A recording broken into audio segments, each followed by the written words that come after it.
let's talk about the important documents that are required for formation of a company. क्या क्या अलग अलग documents होते हैं? वैसे तो बहुत सारे होते हैं, but there are 3 very important documents: memorandum of association, article of association and prospectus. Let's start with the first one, that is memorandum of association. ये सबसे ज्यादा इंपॉर्टेंट डॉक्यूमेंट होता है. नाम याद रखना, मेमोरेंडम ऑफ एसोसिएशन, जिसको हम लोग MOA भी बोलते हैं. The MOA is the principal document of a company. Principal document मतलब क्या हो गया? It's a very important document. It is considered as the charter of the company. It contains the powers and objectives of the company. Basically ये एक ऐसा document होता है जिसमें कंपनी की powers और साथ साथ में उसकी limitations, उसके objective, उसके powers, उसके limitations सब कुछ defined होते हैं. It also describes the scope of operation of the company. Basically company कहाँ तक काम कर सकती है, क्या काम कर सकती है, ये भी हमें MOA में ही पता चलता है. It can be altered only according to the provisions made in the Companies Act regarding its alteration. MOA आप आए दिन चेंज नहीं कर सकते. ऐसा नहीं कि कंपनी को अपनी पावर्स चेंज करने की इच्छा हो गई तो MOA चेंज कर दिया. No, it can be altered but keeping in mind the provisions of companies act. वो हम बाद में पढ़ेंगे कि MOA कैसे ऑल्टर होता है. Memorandum of association provides information to outsiders. याद रखना, MOA जनरली आउटसाइडर्स के लिए बनता है, such as creditors, suppliers, etc., to know the limitation and scope of the company's dealings. Basically outsiders को एक information देता है about the company, कि कंपनी की क्या पावर है, क्या ऑब्जेक्टिव है, क्या लिमिटेशन है, क्या स्कोप है, ये सब चीज़ें बाहर वालों को बताता है. It is also known as the doctrine of outdoor management. Okay, इसको आउटडोर मैनेजमेंट के लिए भी जाना जाता है. This is very important document. एक बार क्रक्स में बता देता हूं. Very important document, also known as a charter of the company. बाहर वालों के लिए बनता है, जिसमें हम कंपनी के पावर्स, लिमिटेशन, स्कोप एक्सेट्रा ये सब कुछ डिफाइन करते हैं. Now there are certain contents of memorandum of association. That means MOA में बहुत अलग अलग टाइप के क्लॉजेज होते हैं, नेमली 6, बट हमारे कोर्स में 5 ही है, तो एक बार 5 देख लेते हैं.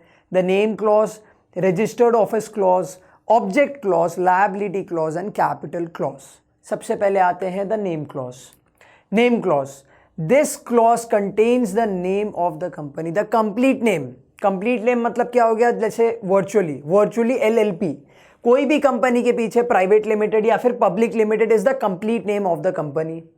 The company can choose any name subject to the following restrictions. Company जो मर्जी वो नाम रख सकती है, बट कुछ कंडीशंस होते हैं उसको सेटिस्फाई करके.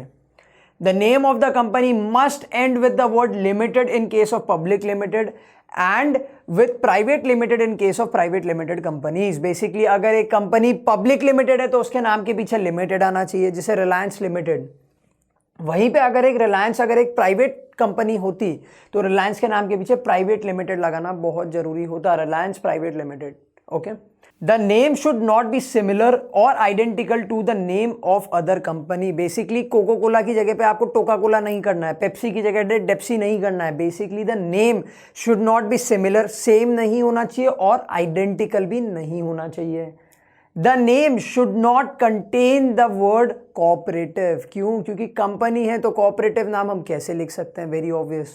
And the name should not convey any connection or link of the company with a government department. Basically आपको कोई ऐसा नाम नहीं लिखना है या फिर कोई ऐसा नाम नहीं देना है जिससे आप कोई गवर्नमेंट पार्टी या पॉलिटिकल पार्टी का लिंक दिखाते हो. नो, ठीक है, क्योंकि वो फिर बायस्ड हो जाएगा. ठीक है. Alteration of the name clause, जैसे मैंने आप लोगों को पहले भी बताया था कि हम MOA को ऑल्टर कर सकते हैं, तो MOA के अंडर में जो अंडर जो अलग अलग क्लॉजेज हैं हम उसकी ऑल्ट्रेशन की बात करते हैं. नेम क्लॉज को कैसे ऑल्टर करेंगे? Very easy. A company can change its name by passing a special resolution and obtaining written approval by the central government. Basically company को 2 चीजें करनी है, स्पेशल रेजोल्यूशन पास करना है और रिटर्न अप्रूवल लेना है सेंट्रल गवर्नमेंट का. ठीक है, written approval of the central government तो हमें समझ में आ गया. What is special resolution? ठीक है, there are 3 kinds of resolution: ordinary resolution, special resolution and unanimous resolution. Ordinary resolution का मतलब होता है 50% वोट्स, स्पेशल रेजोल्यूशन का मतलब होता है 75% वोट्स एंड यूनानिमस रेजोल्यूशन का मतलब होता है 100% वोट्स. तो अगर स्पेशल रेजोल्यूशन की बात की जाए तो क्या? एक मीटिंग होगी जिसमें कंपनी एक नया नाम प्रपोज करेगी और वो नाम के लिए मिनिमम 75% मेंबर्स को येस बोलना पड़ेगा, तो उसको हम बोलेंगे स्पेशल रेजोल्यूशन. वहीं पे ऑर्डिनरी रेजोल्यूशन होता तो मिनिमम 50% लोगों को हाँ बोलना पड़ेगा, और यूनानिमस रेजोल्यूशन होता तो सारे 100% लोगों को हाँ बोलना पड़ता। तो यहाँ पे क्या दिया हुआ है, टू ऑल्टर और to change the name clause, to change the name of the company, company has to do two things, pass a special resolution and obtain written approval from the central government. The next clause, that is the registered office clause. This clause contains the name of the state in which the registered office of the company is to be situated. Basically अगर मेरी registered office Gujarat में है तो मुझे यहाँ पे गुजरात लिखना है, ठीक है। It is necessary because a company gets the registration from the state only. मेरी कंपनी का रजिस्ट्रेशन कहाँ से हुआ है, गुजरात से हुआ है। क्यों जरूरी है रजिस्टर्ड ऑफिस क्लॉज, क्योंकि हमें रजिस्ट्रेशन वही स्टेट से मिलेगी। Next, the registered office is a place where all the important documents of the company are kept. Registered office इतना जरूरी क्यों होता है, ब्रांच ऑफिस भी तो होती है, तो why only registered office, because all the important documents of the company are kept at the registered office. A company must have a registered office when it starts its business activities और within 30 days of its registration. Company के पास में any time एक registered office होनी चाहिए, नहीं तो फिर अगर कंपनी बिजनेस स्टार्ट कर लिया उसके 30 days के अंदर अंदर उसको एक रजिस्टर्ड ऑफिस का एड्रेस रजिस्ट्रार को देना है, विच एवर इज अर्लियर, जो भी पहले हो वो। ऐसा नहीं कि आपके पास में ऑफिस है फिर भी आपने 30 days के लिए वेट किया, नो ऑफ कोर्स नॉट। आपको अगर आपके पास में बिजनेस एक्टिविटीज जब आप स्टार्ट कर रहे हो उस टाइम पे अगर आपके पास में रजिस्टर्ड ऑफिस है तो एड्रेस दे दो, नहीं है तो विद इन 30 days आपको रजिस्टर्ड ऑफिस का एड्रेस देना है। Alteration of situation clause, okay, अब यहाँ पे नाम है सिचुएशन क्लॉज, ऊपर नाम था रजिस्टर्ड ऑफिस क्लॉज। याद रखना रजिस्टर्ड ऑफिस क्लॉज को दो अलग अलग नाम से भी जाना जाता है, that is situation clause and domicile clause. तो how can we alter the registered office clause? There are 3 different conditions. First, by passing a special resolution and by obtaining sanction of the registrar of both the states if the office is to be shifted from one state to another. Let's say मुझे मेरे registered office को गुजरात से महाराष्ट्र में shift करना है, 2 different states। तो इस case में क्या करूंगा, मैं एक स्पेशल रेजोल्यूशन पास करूंगा और साथ साथ में मैं सैंक्शन लूंगा दोनों रजिस्ट्रार की, दोनों रजिस्ट्रार मतलब गुजरात के रजिस्ट्रार की भी और महाराष्ट्र के रजिस्ट्रार की भी, ठीक है। कौन सा केस हुआ वो, जब मुझे पूरा का पूरा स्टेट चेंज करना है, गुजरात से महाराष्ट्र में आ रहा हूँ, गुजरात से I am going to Sikkim, I am going to Goa, I am going to Tamil Nadu, basically I am changing my entire state. Second, by passing a special resolution only if the office is to be shifted from one town to another in the same state. Let's say Gujarat में मेरी office थी सूरत में, अब मुझे shift करनी अहमदाबाद में, तो इस केस में मुझे रजिस्ट्रार के सैंक्शन की जरूरत नहीं है, मुझे सिर्फ और सिर्फ एक स्पेशल रेजोल्यूशन पास करना है। Next, by passing an ordinary resolution, देखो ऑर्डिनरी रेजोल्यूशन है यहाँ पे, if office is to be shifted from one locality to another locality within the same town. let's say मुझे एक ही टाउन में, सूरत में ही एक एरिया से दूसरे एरिया में शिफ्ट करना है, तो इस केस में only an ordinary resolution is suffice. that means only 50% of the members should say yes. ना मुझे सेंक्शन लेना है रजिस्ट्रार का, ना मुझे कोई स्पेशल या यूनानिमस रेजोल्यूशन पास करना है, I only need to pass an ordinary resolution. Next is the object clause. सबसे इंपॉर्टेंट क्लॉजेस में से एक होता है ये, it is the most important clause of the MOA. It contains the main object of the company and the other secondary objectives which the company may pursue. Basically हम object clause में वो सारी चीजें लिखते हैं जो कंपनी करने वाली है। Let's say कंपनी का primary objective is to deal, ठीक है, ट्रेड करना है स्टील्स में, तो वो हम किस में लिखेंगे, ऑब्जेक्ट क्लॉज में। इसके साथ साथ में कंपनी शायद दूसरे काम भी करेगी, let's say purchasing of steel, purchasing of machinery, selling of the by products, तो वो सारे जो सेकेंडरी ऑब्जेक्टिव्स हैं कंपनी के वो भी हम ऑब्जेक्ट क्लॉज में लिखेंगे। समझ में आया? ऑब्जेक्ट क्लॉज मतलब ऑब्जेक्टिव डिफाइन करता है वो कंपनी का। Okay, this clause defines the scope and limitation of the activities of the company. Activities मतलब काम, किस स्कोप पे काम करने वाली कितना काम कर सकती है, एंड लिमिटेशन मतलब क्या क्या काम कंपनी नहीं कर सकती, मतलब इससे ज़्यादा कोई भी काम, इसके अलावा कोई भी काम कंपनी नहीं कर सकती। The object must be defined and stated keeping in mind the following condition. Basically जब भी हम ऑब्जेक्ट क्लॉज बना रहे हैं तो हमको कुछ चीज़ें माइंड में रखनी है। क्या क्या चीज़ें? The objects of the company must be legal. Of course हमें वीड नहीं बेचनी है, कंपनी अपने ऑब्जेक्ट क्लॉज में वीड या ड्रग्स नहीं बेच सकती।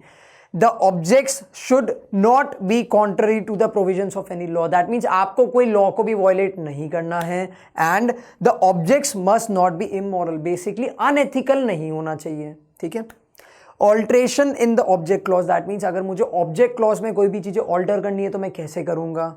In order to alter its object clause, a company must pass a special resolution and obtain the permission of the company law board. Basically again एक special resolution, और साथ साथ में यहाँ पे हम ना आप सेंट्रल गवर्नमेंट की परमिशन मांग रहे हैं, ना ही हम रजिस्ट्रार की परमिशन मांग रहे हैं, हम क्या कर रहे हैं, हम कंपनी लॉ बोर्ड की परमिशन लेने वाले हैं। क्या करने वाले हैं, obtain the permission of company law board. क्यों, क्योंकि कंपनी लॉ बोर्ड की परमिशन बहुत जरूरी है। दे मस्ट नो कि आपने अपना ऑब्जेक्ट क्लॉज चेंज किया है। समझ में आया ऑब्जेक्ट क्लॉज? वापस बताता हूं, basically it states all the primary as well as the secondary objectives of the company. कुछ चीजें ध्यान में रखनी है जब आप ऑब्जेक्ट क्लॉज बनाते हो। क्या चीज है, that means the object must be legal, should not violate any provisions of any law, and the object of the company should not be immoral. Alteration कैसे करेंगे हम ऑब्जेक्ट क्लॉज में, by passing a special resolution and by obtaining the permission of company law board. Simple. Next पे आते हैं, liability clause. Basically ये clause company में जितने भी लोग एसोसिएटेड हैं उन सब की लायबिलिटी बताती है। देखो, the clause defines the liability of the members. In general case the liabilities of members is limited to the extent of the unpaid amount of the share capital. हमने पढ़ा है लायबिलिटी कितनी होती है लोगों की, लिमिटेड होती है। All the share holders have limited liability up to the unpaid amount of share capital. Now what is unpaid amount? देखो, Shiv is having 200 shares of ABC limited of 10 rupees each, मतलब शिव के पास में 200 शेयर्स है of 10 rupees each. He has paid 7 rupees per share. अभी तक शिव ने कितने पे किए, only and only 7 rupees. That means उनका ड्यू कितना है, 3 रुपीज ड्यू है। So during the time of winding up, Shiv's liability will only be limited up to ₹3 per share. That means 200 share थे, 3 रुपए देने बाकी हैं, तो शिव की लायबिलिटी कितनी हो गई, ₹600। क्या यहाँ पे अनलिमिटेड का साइन है, क्या यहाँ पे इन्फिनिटी का साइन बनाया मैंने, ऑफ कोर्स नॉट। तो इस शिव की लायबिलिटी क्या हो गई, ओनली 600 रुपीज़। ये हम कहाँ मेंशन करते हैं, इन द लायबिलिटी क्लॉज। अब अगर मुझे ऑल्टर करना है लायबिलिटी क्लॉज, देखो अब 5 जन के हाँ बोलने से, 10 जन के हाँ बोलने से, या 100 जनों के हाँ बोलने से मैं लायबिलिटी क्लॉज सबकी तो चेंज नहीं कर सकता। Let's say there are 5 members in a room, 4 जनों ने हाँ बोल दिया, मैं ना बोल रहा हूँ, फिर भी जबरदस्ती मेरी लायबिलिटी अनलिमिटेड कर दी, ऐसा तो हो नहीं सकता। सो ऑल्ट्रेशन कैसे होगा, if company wants to make an alteration in its liability clause, then it must pass a unanimous resolution in a meeting of the members. That means 100% of the members should say yes. Let's say उस meeting में 10,000 लोग थे, 9,999 members ने हाँ बोला, but एक member ने no बोल दिया, तो ये लायबिलिटी क्लॉज ऑल्टर नहीं होगा। यूनानिमस का मतलब होता है 100% people should say yes. Now let's move on to the next clause, that is the capital clause. This clause specifies the amount of share capital with which the company is to be registered. The capital with which a company is registered is called as the registered or authorized or nominal capital. A company can issue only that number of shares which are authorized by its memorandum. मैंने आपको पहले भी बताया था authorized capital का क्या meaning होता है, the maximum amount that a company can raise via shares. कल के दिन में रिलायंस चाहे तो $100 बिलियन नहीं रेस कर सकती। क्यों? क्योंकि उनके मेमोरेंडम में कैपिटल क्लॉज के अंडर में एक अमाउंट लिखी हुई है और वो अमाउंट है ऑथोराइज कैपिटल। ठीक है, समझ में आया what is capital clause? Capital clause बताती है the maximum amount that a company can raise via shares, and also it states the amount of the share capital with which the company is going to start. Alteration of capital clause, a company can alter its capital clause by passing a special resolution and by obtaining approval of company law board. यहाँ पे भी हमें एक special resolution पास करना है और हमें company law board का permission लेना है।